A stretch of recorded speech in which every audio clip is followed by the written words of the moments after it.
Next up on the Cosmic News Network, First Contact with Joshua Pert. Good morning, Earthlings. Good. How you doing today? Good. How you doing today? Welcome to First Contact Radio. Welcome to First Contact Radio. To talk about all these things I'm talking about is because in life, everything is energy. Every single thing that's out there. Yo, it's First Contact with Joshua Poet. He's the man on the mic, just in case you didn't know it. Covering news from all around the globe, from the weather and space to UFOs. He'll talk politics and make you open your eyes. Conspiracy theories and government lies. He'll dig it all up and try to find the proof. Cause it's time to demand the truth. It's time. First Contact Radio. We have time to demand the truth. It's time. First Contact Radio. We have time to demand the truth. It's time. First Contact Radio. It's time to demand the truth. Good morning, Earthlings. How you doing today? Welcome back. Welcome back to First Contact Radio. So let's jump into things over here. All right, planets and stars. Today's the 5th. Remember the 5th of November. All right, we've got a moon sign in Sagittarius. That's a fire sign. Our sun sign is in Scorpio. That's a water sign. Fire and water. We know how those two things react together, right? You have the fire, which is underneath in this case, is the subconscious. That fire could warm the water, make it nice. Nice tea. We use it for, we take baths, things of this, showers, or the fire could get so hot that it could turn that water into steam. Okay? In other words, our unconscious desires, those ideas underneath, could get so much that they could overwhelm the emotions. Okay? And we don't want that. The other way to look at it is if the emotions, the conscious mind, could be so overwhelming that it overwhelms the unconscious mind, and the water, the emotions, puts out the fire of the ideas of the conscious mind. That's not good either. We want to have that nice, good balance. We want to balance out the emotions of the conscious mind with the ideas that are going on in the unconscious. When we do that, then things are much better for us. Okay, then we're not running into all kind of challenges and problems. We want to find that nice mixture of how water and fire work together. Okay, and remember, Sagittarius is all about truth. So the ideas that come from the Sagittarian energy are all about bringing truth into the world. And boy, right now, do we ever need truth into the world because of all the nonsense going on that we're aware of. And then we look here, we do have a triangle and a square that we need to be aware of going on. Well, we've already passed this first one here, so now we've got a square coming up. The square coming up is a square between the moon sign, Sagittarius, and right here, this is the sign for Mars. Mars is aggression energy, could be warlike energy if it's not really brought to fruition. So in this case, we have a square, and squares are lessons. The things that we need to learn, that we need to overcome. So we have the Sagittarian ideal of truthfulness, and it's going up against a block, and the block it's going up against is Mars. So we want to be able to make sure that we can take all these ideas that we have that are generating about truth, and we want to find a way to channel them in a way that is creative. Okay, we don't want them to get bottled up, because Mars energy bottled up, it becomes warlike, and we already see what's going on. Okay, and not to mention the energy of the day itself, November 5th, and all that we understand, watching movie V and all this other stuff. So we want to make sure we can channel that energy, and we could see we're just about to that point where this aspect is going to start going into effect. So we got a whole day where we're going to be experiencing this energy. So we just need to remain calm-headed. We don't want to allow the fire and the water to get out of balance that we're dealing with today. We want them to be nice and balanced. Our moon phase is waxing, making its way on up to the full moon. We're only 6% of the way there now. The Mayan Oracle, we're at a 6-tone day. We're right down here. This is the World Bridger, which teaches us the lessons of life and death, that there's a thin veil between the two. And on either side of it, we find out life exists in both places. We're in the wave spell of the dragon, which is the theme. So our theme we're dealing with is birth. We're dealing with the idea of birth, and now we're experiencing that life-death aspect of what birth is about. The rhythmic tone today, 6, is how life balances out. So we're reminded about balance with this. Today is the Rhythmic World Bridger, guided by the World Bridger. And the supporting cast members you have over here, the like-minded energies, Exploration, the Skywalker. The challenge for today is the Warrior, our ability to ask questions, use our intelligence. We want to lead with our intelligence first as a warrior, not necessarily with the brawn, with the muscles, with the fighting. We want to lead with the intelligence so we don't get into the fighting. And then we have our hidden powers, our vision. We want to maintain that which we want, where we want to go. Maintain that vision. Altogether, the phrase for today is I organize in order to equalize, balancing opportunity. I seal the store of death with the rhythmic tone of equality. I am guided by my own power doubled. Spaceweather.com, our solar wind is currently at 354.3 kilometers per second. Planetary K-index is back down to the 1-2 range. Our coronal holes, we could see they've subsided a little bit from yesterday, but they are still there, and we're going to be feeling wind blowing out, perhaps hitting the Earth over the next couple days, not only from this one, but from the previous days to this. M-class flare possibilities, 45%. X-class is 10%. And geomagnetic storm activity is pretty low. It's picked up a little bit from yesterday, but not very much at all. Here is Suspicious Observers Report for today. Good morning, folks. Let's start with the two top quakes of yesterday. Not huge magnitude, but locationally flanking the Americas. A 5-pointer in the Atlantic and a 4.5 off the California coastline. Uptick signals, but also something peculiar. A diamond. USGS claims the signature on that one looked nothing like an earthquake. Said it's likely from nearby blasting at a quarry. Blasting has gone on there a while. Locals are saying they're fed up.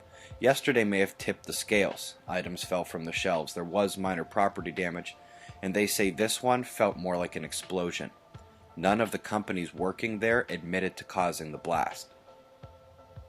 Forgot these links in last night's news, sorry about that, but I wanted to share them here anyway, so the links will be below. Great Lakes residents must read this coastal water quality release. Other one here, atomic weights are changing. Nothing changing too much, but enough to make a difference in equations, reactions, and especially large-scale modeling. It's mostly based on isotope abundance. Website members, listen up. Almost every star has a planetary system. One of the facts coming out of the latest conference. You can begin downloading the Kepler files already, and a la Kepler. 1/5 of stars have Earth-sized planets in the habitable zone. I repeat, 1/5 of stars have Earth-sized planets in the habitable zone. With a better idea of the distribution throughout the systems, add in what we've pieced together in the first 2 chapters of Star Water so far, and life's ingredients should be all over the place. A new piece by the official ISON observing campaign. I think they've been getting the same emails I have, asking why ISON is being hidden. Well, it appears the lunacy surrounding ISON is not abated. It is not being hidden. And you have the best info sources given in the link list below these videos every day. And for your edification, these are all the official satellites and observatories watching ISON just this week. But they will all pale in comparison to the amateur footage we keep getting in as well. Trust me, there's nowhere for this thing to hide. We have learned ISON's trick to staying calm on approach, and it's 3 weeks to showtime. 2 typhoons visible in the South China Sea and West Pacific. One already dropped a tornado in the Philippines yesterday, and the incomer from the right is set to become a super typhoon, as bad as they get, eyes open on that one. The leading edge converging pressure systems is pretty dynamic, dipping into the Mediterranean here, causing watches and warnings in more than 50% of the member nations. Now through Saturday in Australia and New Zealand here, bushfires area on deck for some needed storms in a few days. Hopefully we won't have any burn scar flash floods. 2 lows factoring in here. Moisture ripped up the leading east edge and colder air coming down the western backside. Major flash flood risks and snowfall afoot as these systems and the moisture medley aren't exactly harmonious. Terrific article out of Texas detailing the gas pumping into the ground and how it caused quakes. We're coming back to this idea of man-made quakes because Oklahoma continues its uptick. Seismic swarm has now gone on for days. Kind of absurd when you see that breadth of activity. We did take a new gamma burst this morning from Dorado. After worrying that the incoming sunspots were on strike, an M2 solar flared this morning from our biggest incoming group. When looking for more flaring, That's still the primary candidate. The other Earth-facing groups have spread out magnetically, decayed a bit of umbral size, and are just not showing complexity. So let's look at the beast, and let's go delta hunting. This is close here. Up top, the red is a surface feature, not an umbra. But over on the left, we have opposite polarity sunspot umbra, the black parts on the intensity gram, within 1 degree interacting in the same penumbral region, which is the orange surrounding the umbral groups. Solar wind showing no major event, geomagnetics are calm. Not so much for the solar magnetics, Earth-facing openings taking a backseat right now to whatever temper tantrum our star's magnetics is in the process of throwing. Tough to tell what it means for quakes, but the openings are Earth-facing, sunspots have complexity for flaring, and with Mercury leaving the SOHO frame after conjunction, Saturn conjoins today. Shots of our star and the weather to close, eyes open. No fear at 6:45 a.m. Eastern Time, and that's the news. Be safe, everyone. All right, very good. So that is what is going on today. All right, so I just want to give a little quick refresher here of what I like to do with the shows, because I know we have some new viewers that are, asking questions about things. I like to look at things. I like to break the show up into chunks. Okay, I start every show with what I call cosmic weather. Everything around us is energy. We want to know the energy we're dealing with, whether it's the planets and the stars, how the esoteric sciences look at the weather, as well as the weather that's out there, the space weather. And then I always like to go into some sort of a theme for the day, some sort of topic. In this case, yesterday, today, this week, I'm going to be dealing with the Kabbala. And then we go from there to UFO news. When we come back from the UFO news, I go into a little conspiracy section. I don't want to get too heavy-handed in there because we all know that there's enough of that going on in the world. The idea is to make sure people are informed about the problems going on. And then the very last part of the show, which I think is the most important part, is the solution. Because it all comes back to this is a spiritual battle, and that's why every show ends with a prayer and a meditation, so that we can take the ideas, look at the conspiracies that are out there, look at the challenges, and at the end, actually do something about it, using our minds and our spirit to go into that spiritual realm to pray and meditate on those problems so that we can do something about them, okay? I'm not interested in being a fearmonger. I want to make sure that everyone who's watching understands what's going on, and look at it from a point of being an observer. Okay, there's a lot of scary things out there, but we have to be brave. We have to put on our big boy and big girl pants and be brave enough to look at the things, because if we don't look at what's going on in the world and the problems, then we're going to have a big problem, and our friends and our families are going to be affected by this. So we need to pay attention, we need to be aware, and then we need to have a solution. The solution is always the spirit, and that's the way the show goes. That's the flow of the show. So continuing on, yesterday I started with this Bill Donahue, and you got to hear him talking about Kabbala, and I'm going to continue on with this because he is very, very, very insightful on the topic, and I got a lot out of watching him. And as much as I've studied the subject, I just love watching what he does as well, because it's always refreshing to hear others out there that are just so insightful about the particular thing. Anyway, I'm going to continue on from where we left off yesterday. This is Bill Donahue talking about Kabbala. There we go. Hear it. So they had to receive it spiritually. They had to meditate on it in order to receive the answers to it. If you'll note that in Matthew 13, okay, where we're at, let's go down to verse 15. Because these people's heart is waxed gross, and their eyes are dull of hearing, and their eyes they have closed. Do you see that? God didn't close their eyes. They closed them. And look at, lest any time they should see with their eyes and hear with their ears, and look at the next one, should understand with their heart. See that? Now, he doesn't mean the pump in your chest for the heart. He means the center of your consciousness, to understand there. See? They have closed their eyes. We have. Today, in 1991, Christianity has literally closed its eyes and stuffed up its ears to this. They don't want to hear this. And the reason they don't want to hear this is because this is the stuff that sets you free, and if you're free, you can thumb your nose and take a walk, and you don't have to run and fill their... it was like Joseph Campbell was talking today about different things that religion can say to get people all involved with them, and they said they just have to say these things a few times, and the money comes rolling in, and that's it. And you're going to be set free totally on your own. I don't follow anybody. I don't tell anybody I have to believe anything. All I'm sitting in front or standing in front of you, sharing things with you to help you think, to help you look, and to let you know that there's a lot more that you haven't been told. That is part of the history of your religion. So there's the key. And the key means that all I can do is try to force this stuff to the heart. And so there you can sit and ponder about it, buy books about it, read about it, meditate about it, and read the Bible about it, and start to look at it in a way that you've never looked at it before. The belief is that the origin of the information in the Kabbalah was celestial. In other words, just like we speak about on the zodiac, it's that they believed, the ancients believed, that this information came directly from angels. It did not come from people. And of course, we've been through this before, but for those of you who don't understand that E-L means the God impulse in you. That's why angel is spelled that E-L. E-L means the impulse in you, the God impulse in you. And of course, all the angels' names are spelled. Gabriel, Uriel, Raphael, Michael, etc., because it's an impulse in you. There are not things flying around with wings on them. We're never going to understand God. We're never going to understand spirituality. We're never going to understand the truth until we can raise ourselves out of kindergarten. We still think of angels as things floating around in the sky with wings on them. And you know you do.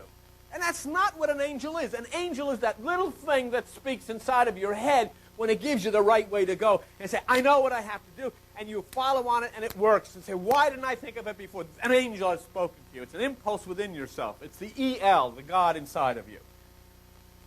Angels are God ideas. They're from the higher mind. That's what angel means.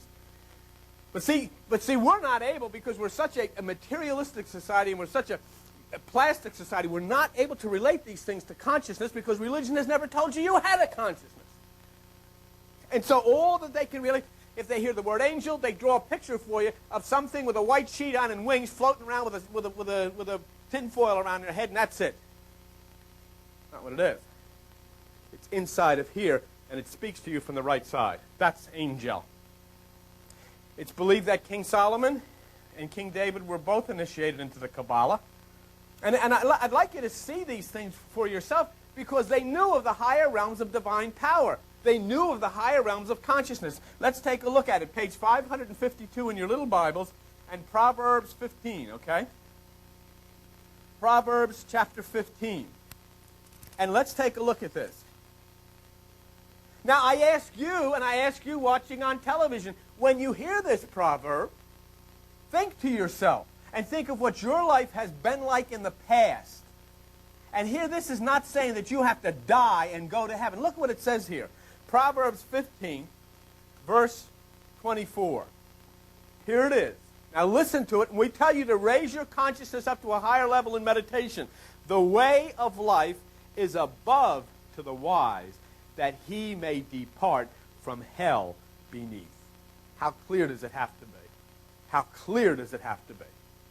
The way of life is above to the wise, that he may depart from the hell beneath. And that does not mean you're going to fly up to Jupiter or Pluto or Capricorn or anything like that. There is nothing out there. It's right here. You might as well make up your mind to it. It's right here. Seek it, find it, and create a heaven through the power of Jesus Christ right smack here where you are. And it is above to the wise. You can depart from the hell which is beneath, which is the guilt and the fear and the oppression that's been forced upon you by all of these money-hungry seekers of politics and religion.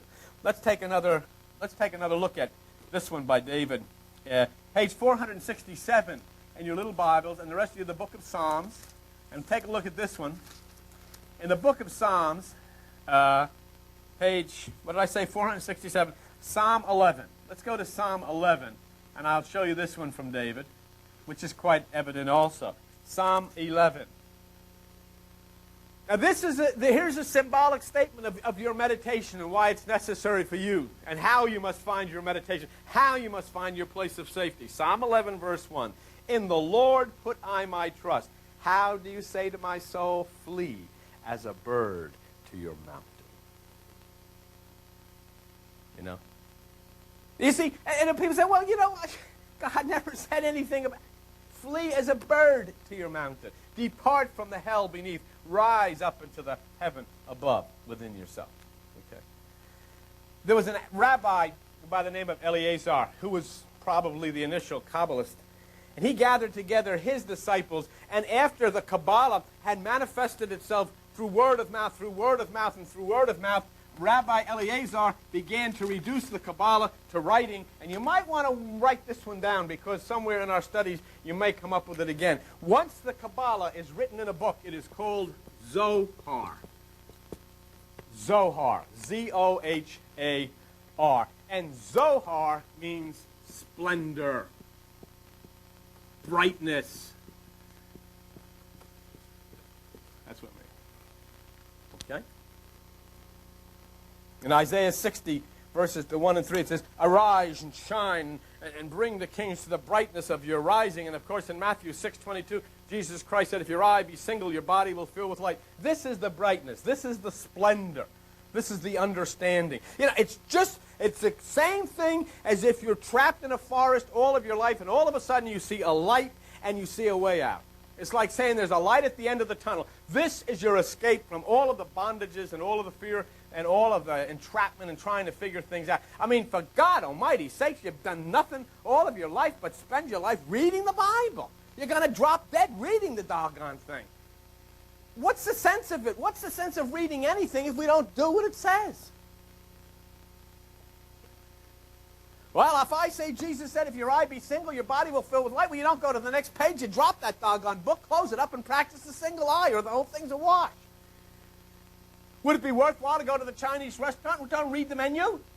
Oh, listen, I like the number 6 and number 5 and a little wonton and all of that. That's really nice on the page, but that's not going to do you a doggone bit of good if you don't eat it.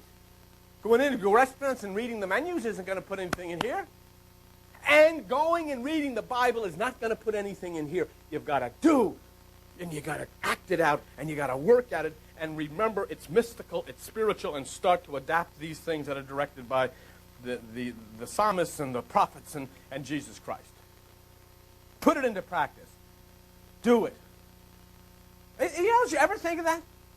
Religion, Christianity, they spend the whole time reading the Bible. They study it and study it and study it, but they don't do it. I'm going to go to a Bible study, and I'm going to study some more till they drop dead studying the doggone thing, and they've never done it. Never have they taken part in the Passover. Never. Never. Say. And I don't mean never have they you know, a lot of Christians say, we're going to have a Passover Seder at our house, and they'll invite you over, and you have some lamb, and you'll drink a little matzah, whatever you do. And they missed it. You've got to do these things. So Zohar is the written Kabbalah, and what it is the light that is divine. It is the light that is celestial wisdom. You can call this what you want, but you can also bring it right down. It is the mind of Christ. Zohar is written. Now take a look. I passed out these diagrams, and for those of you who are watching in TV land, if you want a diagram, we'll send you one. Okay? What you're looking at, what they call the Sephora tree, is the tree of life of the Kabbala. I'm not going to go deeply into it, but there is those inner impulses. All of what you're looking at in this tree of life is actually, I don't know, Paul, if you could get in a little bit. I'll give the folks an idea approximately what we're looking at. But that tree of life basically is a diagram of the divine realms of consciousness within your head. That diagram is for what's located between your ears. Okay? All right. All right. So that's where we're going to leave it. Pretty good stuff. We'll leave it there. And tomorrow I'll carry on with some more information related to Kabbala. All right. UFO News is up next.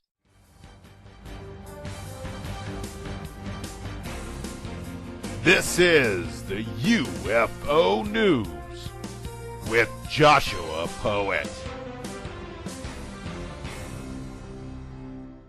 right, Dirk. Thank you very much. Today I have 5 stories. First story comes to us from Cleveland, Ohio. Cleveland, Ohio. There's our object in question right there. A strange unidentified flying object was seen and filmed in the night sky above Cleveland in Ohio. This was taken on Friday the 1st. Alright, here we go. Nice, good image there. We've definitely seen these types of things before. You know, we're not seeing anything really brand new. I think the object that to me was the newest was seeing the triangular craft that was white that we saw last week. But other than that, most of these are pretty much what we see all the time. Alright, moving on from here, our next sighting takes place above San Antonio, Texas. This was on the 2nd.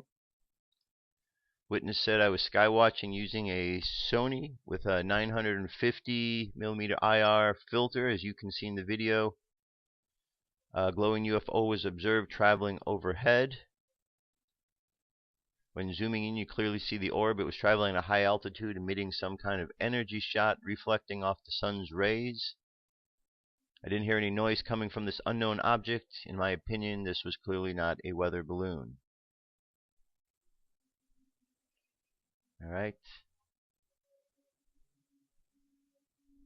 There you go. Good sighting, good shot. Yes, doesn't look like a weather balloon. And yes, we have all seen balloons before, and we know what they look like, and all we have to do is trust our eyes, right? Alright, moving on from San Antonio, we're going to go to a crop circle in Brazil. Crop circle appears in Brazil, causing stir in small village to find its meaning. Alright, there's the crop circle right here. And what's unique is, you know, in crop circles they always have these unique ways in which the grass or whatever, the crops are being folded down, often have electromagnetic properties to them, to these fields. It says the crop circle has made its appearance in the south of Brazil, actually exactly in the fields around the town of Ipuaku. Journalists, TV, and fans are interested in the appearance of the meaning of the formation that appeared on the night of Saturday, November 2nd. It sits within a field of wheat. The same journalist was consulted and interviewed many people. Locals believe that they were created by UFOs. So let me back up, see if we can get a good up view of it. You can see how everything is all folded and laid out. Okay, this isn't 2 drunk guys that came out of a bar and did this. They slipped that story by us at one point, but we don't buy it anymore. Alright, I'm not seeing there's not anything that's really a long distance shot here to see the whole thing in entirety. But there's the best we got right there, okay? So the link's available, and we'll see what comes of this. We'll have to check out Crop Circle Connector over the next couple days and just take a look at all the different crop circles. Here we have an article, Re-engineering an ET Craft. It says Bill Unhouse served 10 years in the Marine Corps as a fighter pilot and 4 years with the Air Force at Wright-Patterson Air Force Base as a civilian doing flight testing of exotic experiment aircraft. Later, for the next 30 years, he worked for the defense contractors as an engineer of anti-gravity propulsion systems on flight simulators for exotic aircraft on an actual flying discs. He testifies that the first disc they tested a re-engineered ET craft that crashed in Kingman, Arizona in '58. He further testifies that ETs presented a craft to the U.S. government. The craft was taken to Area 51, which was just being constructed at that time, and the 4 ETs that accompanied the craft were taken to Los Alamos. Mr. Unhouse's specialty was the flight deck and the instruments on the flight deck. He understood the gravitational field and what it took to get people trained to experience anti-gravity. He actually met several times with an ET that helped the physicists and engineers with the engineering of the craft. Now this video itself is 20 minutes in length. I'm going to leave the link for you to check it out. Very interesting story, very interesting video. Check it out. I think you'll enjoy it. And last, we have a piece here. This is Grant Cameron, ufologist Grant Cameron, on UFOs, consciousness, and reality. It says, The Colorado chapter of the Mutual UFO Network continues to present speakers to help educate the general public on the investigation and scientific study of the UFO phenomenon. UFO researcher and author Grant Cameron will be lecturing on Saturday the 16th, 2 p.m. at the Oriana campus at the Tivoli Student Union Center. His presentation is UFOs, Consciousness, and Reality. UFO researcher Grant Cameron looks into the vast amount of evidence that has been accumulated by interactions with non-human entities, by UFO contactees and abductees. This information is then cross-indexed with new information that has been discovered through the field of quantum physics, indicating that the physical universe may not be quite as physical as classical physics has been describing for centuries. When it comes to providing information on unidentified aerial phenomena and the release of the information, non-human entities are in charge. There is nothing that begun to stop this unfolding disclosure.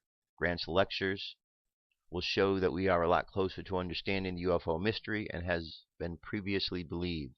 So if you're out in that area, get a chance to see Grant. Very, very good speaker. I've met him and got to know him over at the Roswell festivals and conferences, and very informative. If you get a chance to listen to him, you can go online. You got lots of information that he's out there. He's got books out there. So check it out. And he's a great researcher to read his work. All right, that's it for UFO news. I'll be right back. I have a bunch more. Stay tuned. What if our government was responsible for some of the greatest crimes against this nation? Would you really want to know? These are big questions, but these questions deserve answers. It's time to demand the truth. Okay. It's time to demand the truth. Don't you think? I mean, in this world we're living in these days, look how many lies we have going. Can you remember a time here in America when there have been so many lies coming at us? I know we've had, years and years where there's been lies here and lies there and problems, but man, they're just coming fast and furious, no pun intended. But they sure are happening one after another. So here's something I think we should be aware of. This is an article. Comes to us from freepatriot.org. It says retired Army captain takes to Facebook warning DHS is preparing for war. This comes as dire news. A retired Army captain has got to the point that he is going viral with information of the gravest nature. He states that the Department of Homeland Security is preparing for war against the American people. This is not something to be taken lightly. He points to all the ammunition being bought up by the DHS. He has been posting this letter since March 2013, and it hit my wall. I went to look, and it is indeed a live link on his Facebook account. He has updated the status quite often, and his last post he commented was on November 31st. He goes on to say, Department of Homeland Security and the agencies prepare for war against citizens of the United States of America. Dear friends, the following is a copy of my correspondence to Senator Corrin concerning the arming of the DHS for war against citizens of our nation. You are each encouraged to copy and properly amend this letter to send to your own senators and members of the U.S. House. Further, I am somewhat overwhelmed at the response that my post leading up to this letter on this issue. At this point, almost 3,000 of you have shared my original post. I have 994 new friends requests, 61 messages with 70 new comments to process. Please be patient with me. So you're trying, okay? So basically, if you remember this, says, Dear Senator Corrin, is with the deepest concern I write you today concerning the recent appropriation of weapons by the Department of Homeland Security that can only be understood as a bold threat of war by that agency and the Obama administration against the citizens of the United States of America. To date, DHS has been unwilling to provide you, the elected representatives of the people, justification for recent purchases of almost 3,000 mine-resistant, ambush-protected MRAP armored personal carriers, 1.6 billion rounds of ammunition with associated weapons and other weapon systems, when in fact the DHS has no war mission or war-making authority within the limits of the United States of America. All right, we can go on and read from there. We all understand what's going on. So here we see some more confirmation, just something to be aware of. I know this is kind of scary stuff to, for us to have to listen to. It's par for the course. We're in these times, and many of us down here on the planet know that we didn't come here for a vacation. We came here because there's a transition taking place, a changing of the guard, and we're part of this. So we need to stand up, we need to be brave, and we need to keep moving forward. We can't kowtow to any of these tyrants that are in the office in the governments around the world. We have to stand strong. That's what God commands us to do. That's what we will do. Now, here is a piece here. This is from The Blaze. And this is Glenn Beck. Now, I don't usually put a lot of Glenn Beck stuff on, but this is very interesting. He's speaking to an ex-bodyguard, Secret Service of Obama, and I thought what he has to say is very insightful. Here we go. Introduce you to a friend of mine. You've met him before if you watch this network or listen to the radio.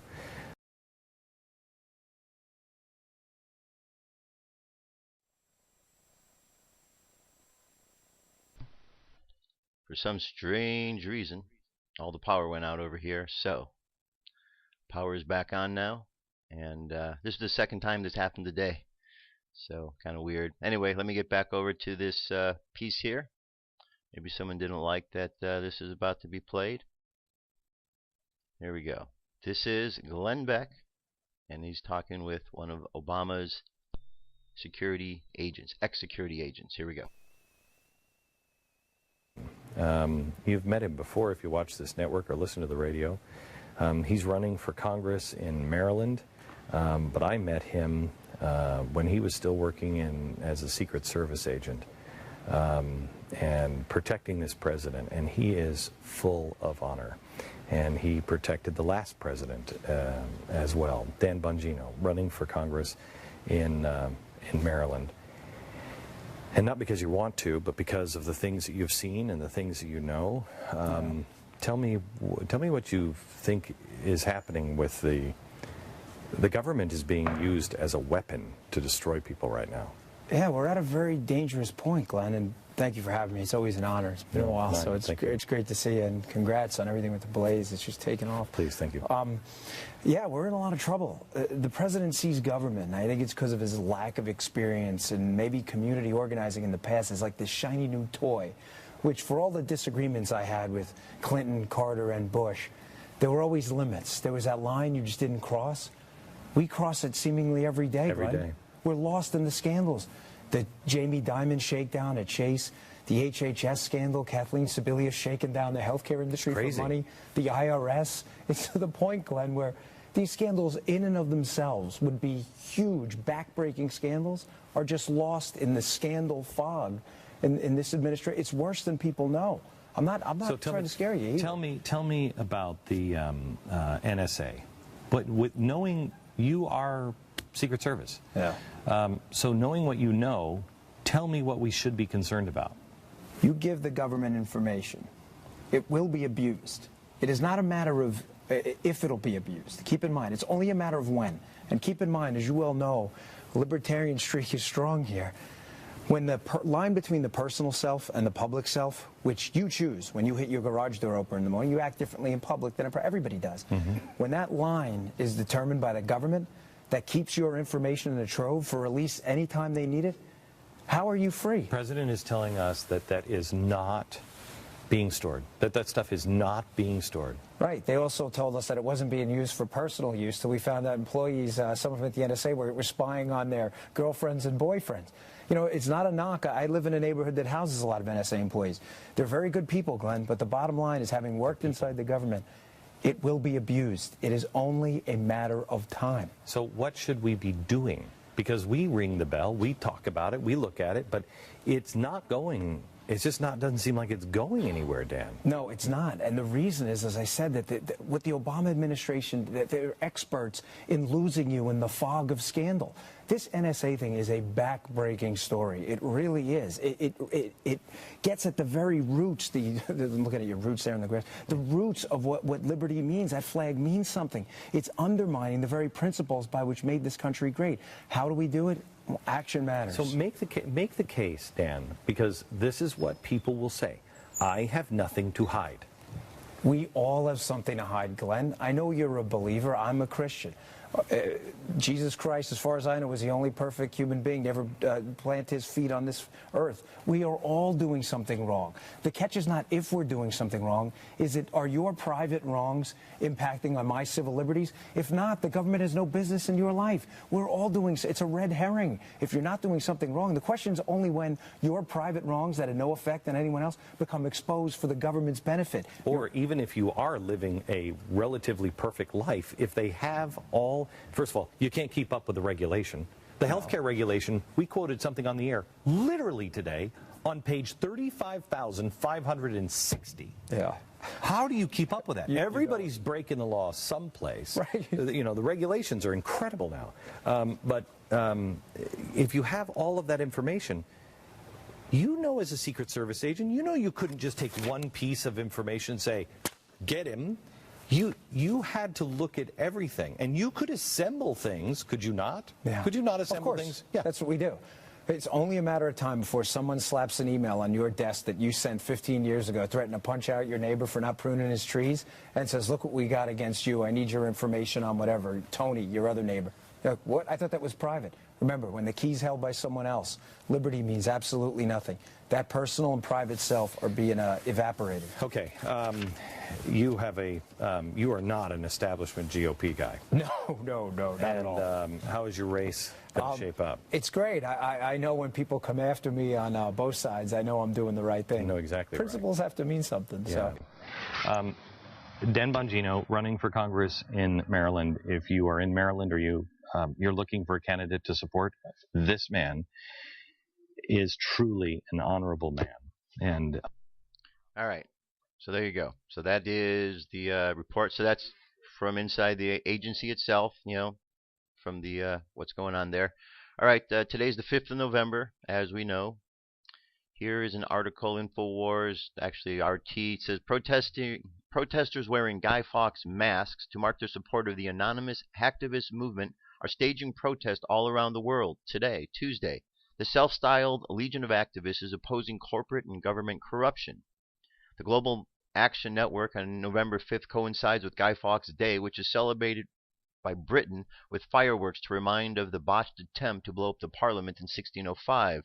But the image of the notorious plotter has a new meaning for Anonymous and their supporters today.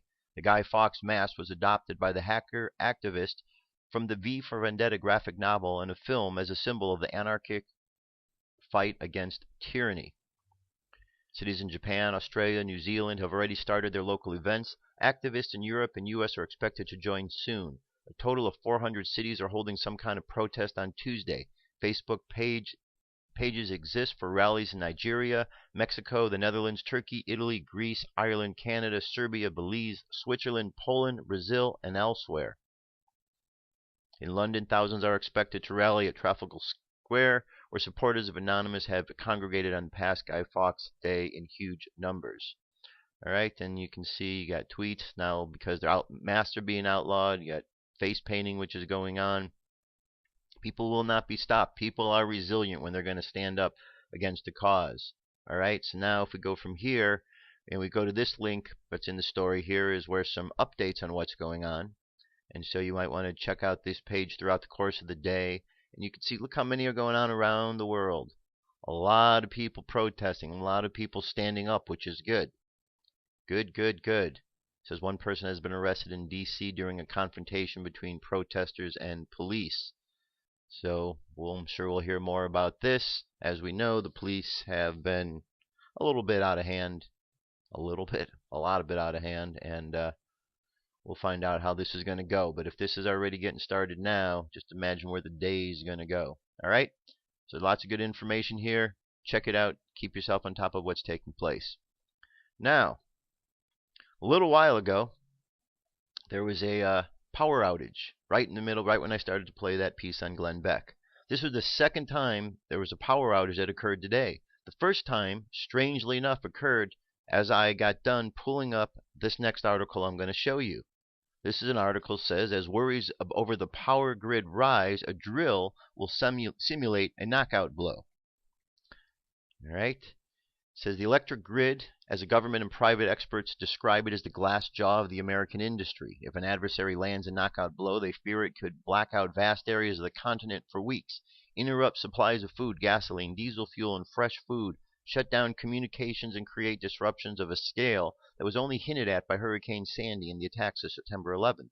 This is why thousands of utility workers, business executives, National Guard officers, FBI, anti-terrorism experts, and officials from the government agencies in the United States, Canada, and Mexico are preparing for an emergency drill in November that will simulate physical attacks and cyber attacks that could take down large sections of the power grid. They will practice for a crisis unlike anything the real grid has ever seen, and more than 150 companies and organizations have signed up to participate. This is different than a hurricane that hits X, Y, and Z countries in the southeast, and they have loss of power for 3 or 4 days, said the official in charge of the drill, Brian M. Harrell, of the North American Electric Reliability Corporation, known as NERC. We really want to go beyond that. One goal of the drill, called GridEx 2, is to explore how governments would react as a loss of the grid cripples the supply chain for everyday necessities. If we fail at electricity, we're going to fail miserably, Kurt Herber, a former chairman of the Federal Emergency Regulatory Commission, said at a recent conference held by the Bipartisan Policy Committee. All right. Now, if you recall, I've brought this up, and this story has been out for a little while. It's actually August 16th is when it's dated, so this information is out there. Here is a link directly to the page of GridEx. So this is something just we should be aware of, because this exercise is planned for the 13th and 14th of November. That's next week. We all know what happens when they have exercises. They had an exercise, Urban Shield, in Boston, and then there was the Boston bombing. They had an Urban Shield exercise in California, and then there was the event that took place the other day at LAX. We can go around the country and we can find from event to event there's some sort of exercise that coincides with it, and by some coincidence, things really happen. So the 13th and the 14th, okay? Question is, how are they going to simulate a takedown of the entire power grid? Well, I'm not the only one asking that question. There's a lot of folks asking that question. How are they going to simulate that? Don't know, but we need to pay attention. Just be prepared, because we don't know. This is the 13th and 14th. This is next week on Wednesday and Thursday. Or was it? Yeah, Wednesday and Thursday of next week. So we want to just make sure that we're on top of it. Have flashlights and things ready, so if the power does go out, and we'll all be curious together to find out what's going to happen. And remember, shortly after this, on the 28th, is the date when ISON is supposed to be coming around our sun. So perhaps this is in preparation for that. We'll all find out together. Now, you're hearing news on the different media stations that are starting to talk about these Earth-like planets out there.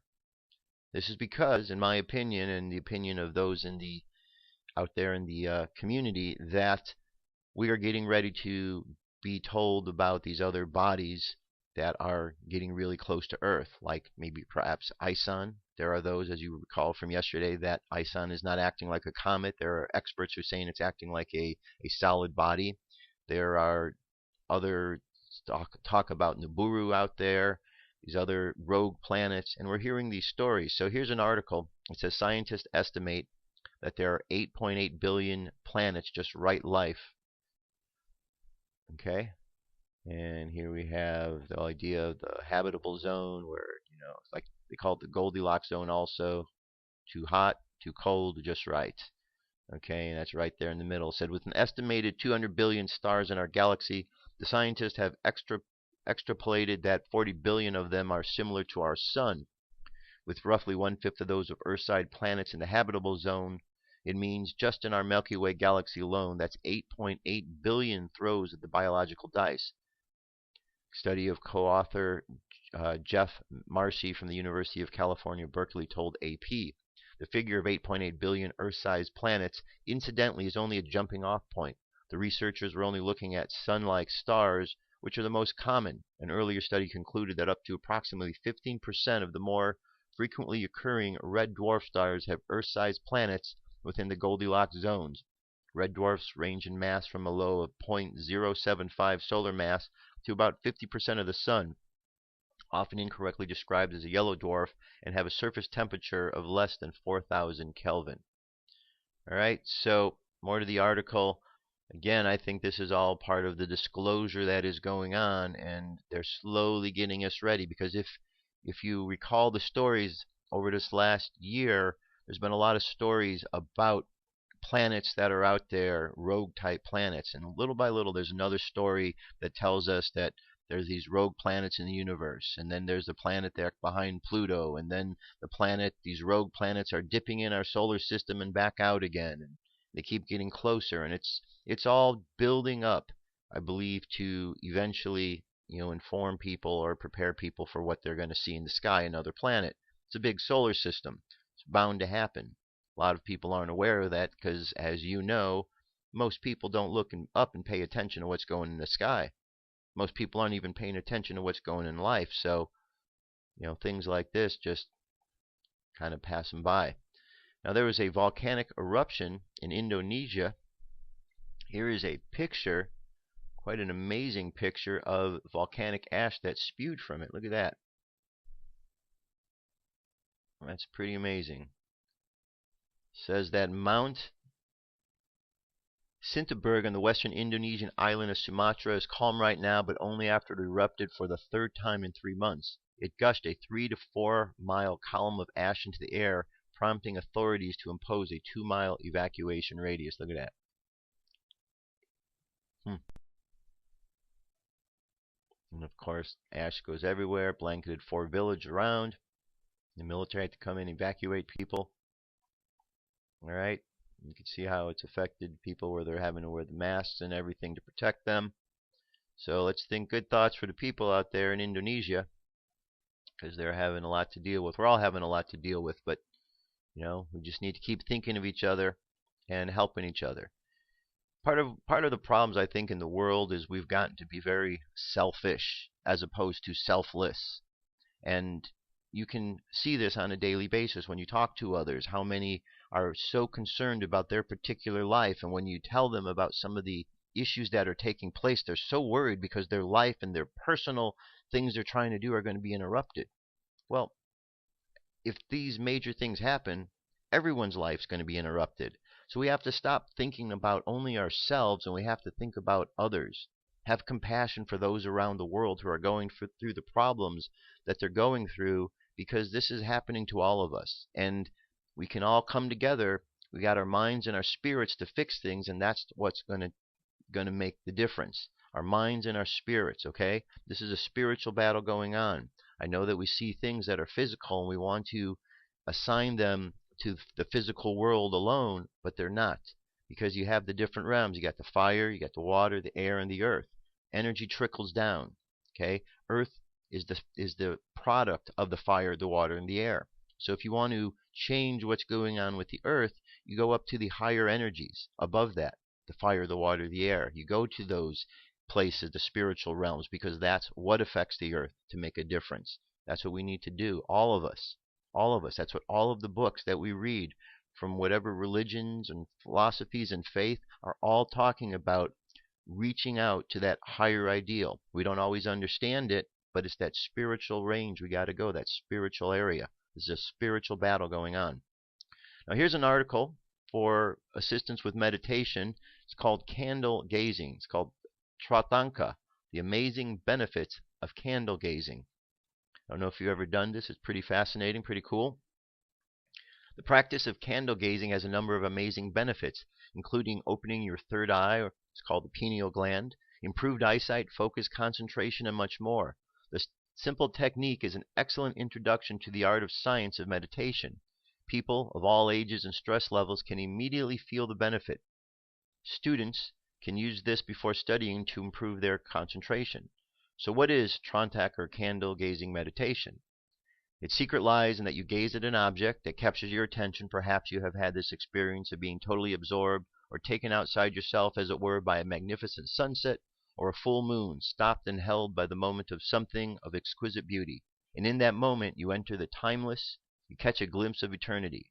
While the candle gazing technique, if practiced regularly, can hone and develop your concentration to the nth degree, as it brings the mind to a place of stillness, distractions dissolve away, mind becomes focused on the flame, and the candle gazing meditation also improves memory. So here's what you do. It's real simple. You light a candle, place it on a small table 3 to 4 feet in front of you. You sit comfortable in front of it, sit upright, assume a meditative position. Make sure the flame is at the level of your eyes. Make sure you're facing the candle directly. Have the flame, it's important that the flame remains steady during concentration time, so you want to make sure that you don't have the windows and things around that are going to blow the flame all over the place. And then you take a few deep breaths, relax, close your eyes, inhale for about 5 to 7 breaths, and then you open your eyes and you just gaze into the candle. And you just keep your vision focused on that candle, and as you gaze into it, you know, as it says here, you may find that there are tears or your eyes water up. That's okay. And you just look at the candle, and then sometimes you close your eyes and you'll see the candle flame in your mind's eye, and you just keep doing that. And as you do, you're going to find that what happens is your focus is going to go into that candle, and you're going to find a very deep meditation taking place, an open eye meditation. And I think you'll really like it a lot. It's a great way to really focus your energy, and people who do candle gazing find that they have all different experiences. Some of them find that they have out-of-body experiences because they're able to, you know, to have that experience because they're putting their focus in that candle. Others just get into deep meditations, and there's a lot of great benefits because once you are able to attain that, you're really relaxing your mind, and as you relax the mind, you're able to relax the body. Okay, so very cool thing to do. Here's our message for today. This is from the High Council of Orion. Channeled Ascension message from the High Council of Orion. November 3, 2013. Channeled by Holly Hawkins Marwood. Transcribed by Paul Marwood. Embrace change on all levels, the Council. Greetings, dear ones. We are the High Council of Orion. The energy of change abounds on your planet right now. Some of you are experiencing dramatic change on many levels in your life. Some of you are feeling unsettled about the change, for you feel it and life feels uncertain. Yet the evidence of it might not have impacted your life at this point in time. There are many others on your planet who are not aware of any changes happening, and that is all perfectly fine. What we'd like to talk about today is how much you allow for change in your life. Many are striving to make changes and desire life to look different for them, and desire to be more spiritual, more connected, move more into a fifth-dimensional consciousness and awareness. Yet when the changes begin to happen, there's resistance. There is wonder. There is worry. There's fretting over the fact that there are changes, which mean you need to respond to life differently. So we're going to ask you to embrace the change on all levels, not just in terms of your ideas, not just in terms of your spiritual and emotional strivings. What we ask you to embrace is the idea that as you change, your world will change. It all sounds so obvious in the moment, doesn't it? How are you reacting, and what are you doing with the areas of your life that seem to be changing? Perhaps it's relationships, perhaps it's job, perhaps it's where you are living, perhaps it's financial status, perhaps it's in relationships with people other than your most significant relationships. What if those shifts and changes are all evidence of your shifts and changes in a positive way? For if one is striving to change, would it not be expected that the things around you that have been set in place by a certain energetic pattern, that you are now breaking free of, those things will change? So we ask you to examine where you are asking for change, and then where you might be resisting the evidence of the change. What if those things that feel uncertain because they're changing, instead of getting riled up about it and needing everything to stay in place the way you've always expected it, open up your field by allowing the change to be evidence of your change, evidence of positive growth? Perhaps you aren't seeing at the time how it feels like a positive change, but allowing for it to be evidence of your change allows that positive impact to manifest more quickly. For change does not always happen on these very high energetic levels in a way that manifests in your physical reality the way you would always expect. Part of it is trusting that the change, even if the evidence doesn't seem to support it, that the change is good in the long run, that the unsettling is just a resettling and restructuring of your life to accommodate the changes that you are working and striving and desiring to manifest. We encourage you also to strive for the changes and strive for the spiritual upward mobility in your life, and also be excited about change the way it shows up, no matter how it shows up. For if you take an analogy of a house and the house has served its purpose the way it is and it needs to be remodeled, you don't go from the house the way you're living in it to exactly what you desire next. There is a remodeling process. In the remodeling process you could look at the house and say, oh my gosh, my life is falling apart. My house is falling apart.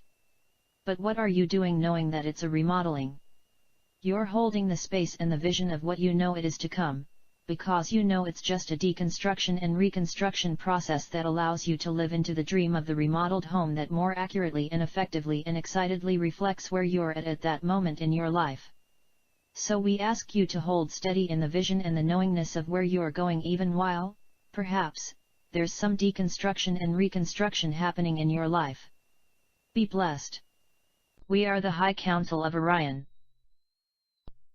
All right, very nice message indeed.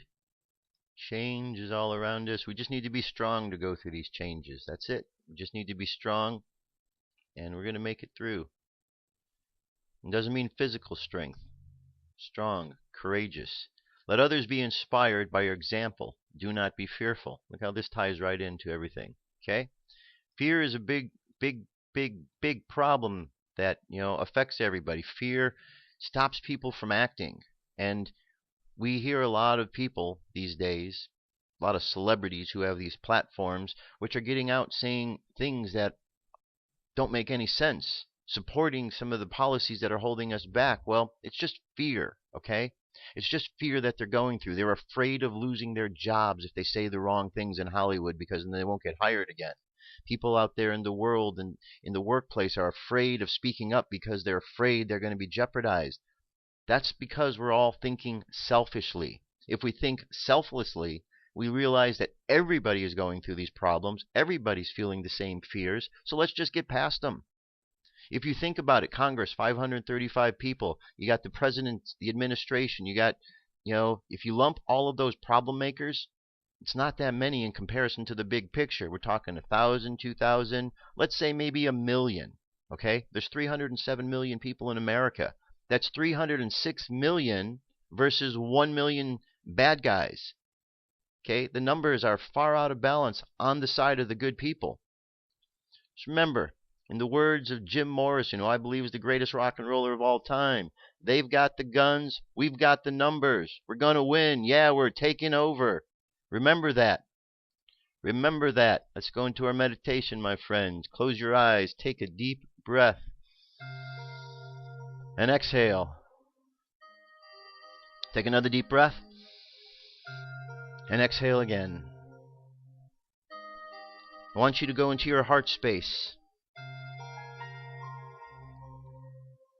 And as you look into your heart space, I want you to see the love that exists there. And as you see and experience the love that is there, notice that this love, the true love, has no fear attached to it. It is fearless. And as you realize the fearlessness of love, and you realize that everyone on the planet has the same love in them, that there is fearlessness that runs throughout the entire world.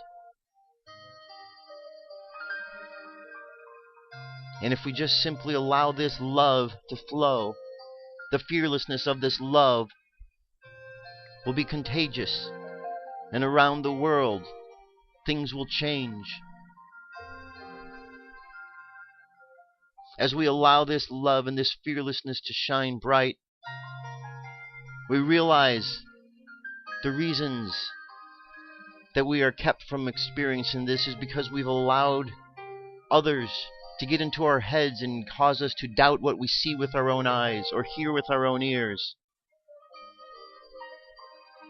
They are doing so simply because they are afraid.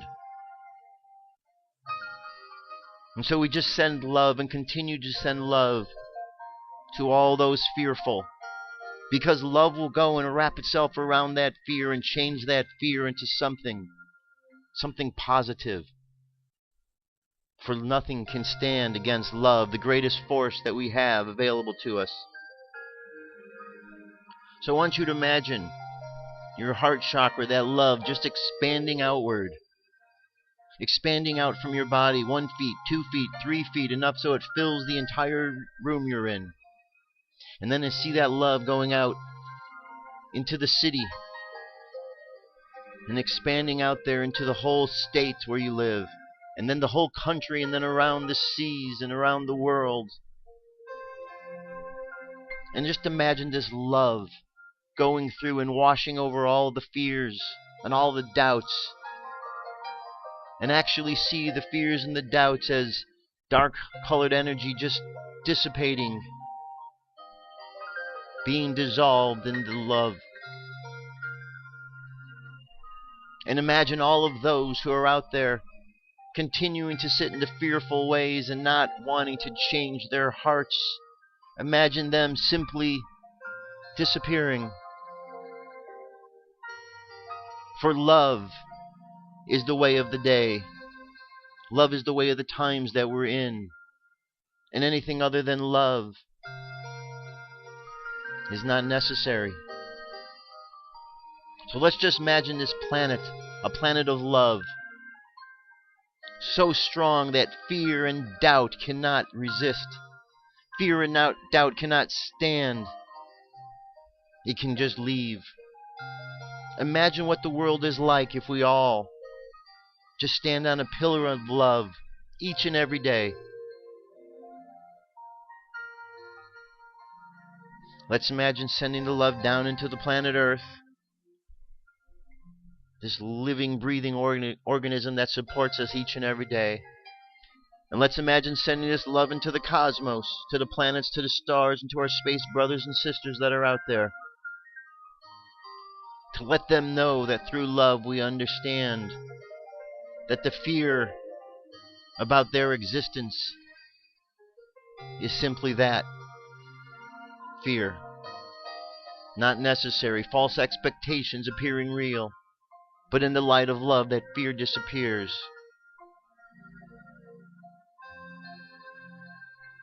And imagine you are looking at yourself in a mirror. And as you look in the mirror and you see past the physical body, and you look deep, deep, deep into your spirit, and take a moment just to look at all the strength that you possess. Notice the strength that you have in your mind, in your heart, in your emotions.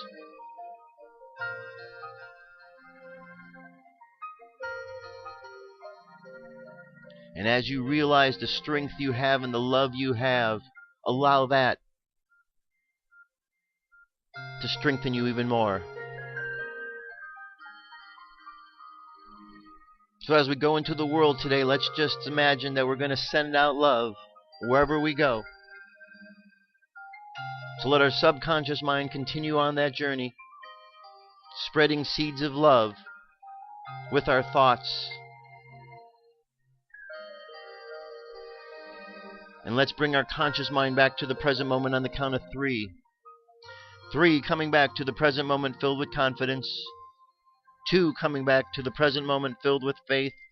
And 1, coming back to the present moment happy, healthy, and whole. Happy, healthy, and whole.